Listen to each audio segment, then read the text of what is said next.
నమస్కారం అండి. ఆంధ్రప్రదేశ్ బ్రాహ్మణ సేవా సమైక్య సంస్థ నాకు భాగంగా సెక్రటరీ పోస్టు ఇవాళ నియామకం జరిగిందండి.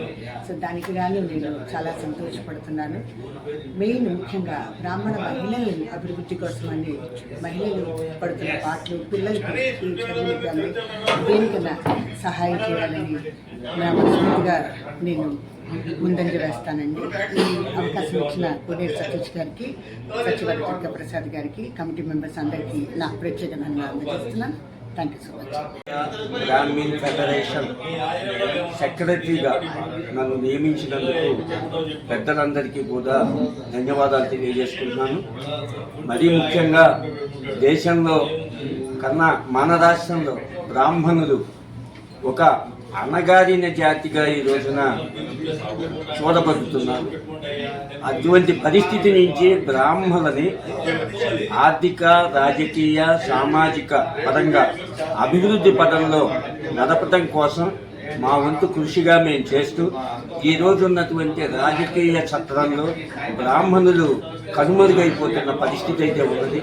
దీని నుంచి బ్రాహ్మణుల అభివృద్ధి చెందటం కోసం, అదేవిధంగా రాజకీయాల్లో కూడా బ్రాహ్మణులకు తగిన ప్రాతినిధ్యం వహించే విధంగా మేము కృషి చేస్తామని, దీనికోసం ఈ రోజు నుండి కూడా నా శక్తి వంచన లేకుండా ఈ రాష్ట్రంలో బ్రాహ్మణ అభివృద్ధి కోసం పాటుపడతానని తెలియజేసుకుంటున్నాం.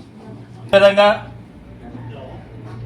కూటమి ప్రభుత్వంలో ఉన్న పెద్దల్ని కోరుతున్నది ఏమనగా, మేము తిరుమల తిరుపతి దేవస్థానానికి వెళ్ళాలంటే మాకు రిఫరెన్స్ రాసి లెటర్ మీద సంతకం పెట్టే నాదుడు లేడు.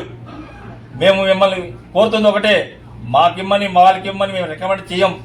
మీ దాంట్లో, మీ పార్టీలో మీకు అనుకూలంగా ఉండి మీకు న్యాయంగా ఉన్న ఎవరైతే పార్టీలో ఉన్నారో, స్థిరంగా ఉన్నారో వాళ్ళకి ఒక మరి క్యాబినెట్ హోదా ఇచ్చి నిజంగా నిరుపేదలైన బ్రాహ్మణులందరూ కూడా తిరుమల తిరుపతి దేవస్థానానికి వెళ్ళే అవకాశం కల్పించవలసిందిగా ఈ రాష్ట్ర ప్రభుత్వాన్ని డిమాండ్ చేస్తున్నాం.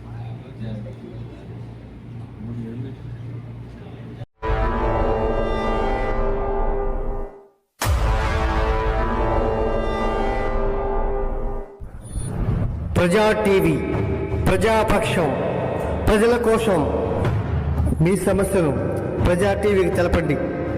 ఆ సమస్య పరిష్కారానికి ప్రజా టీవీ కృషి చేస్తుంది. ఓకేనండి, విన్నారు కదా. మా ప్రజా టీవీని సబ్స్క్రైబ్ చేయండి, షేర్ చేయండి, అలాగే కామెంట్ కూడా పెట్టండి, నచ్చితే లైక్ కూడా చేయండి.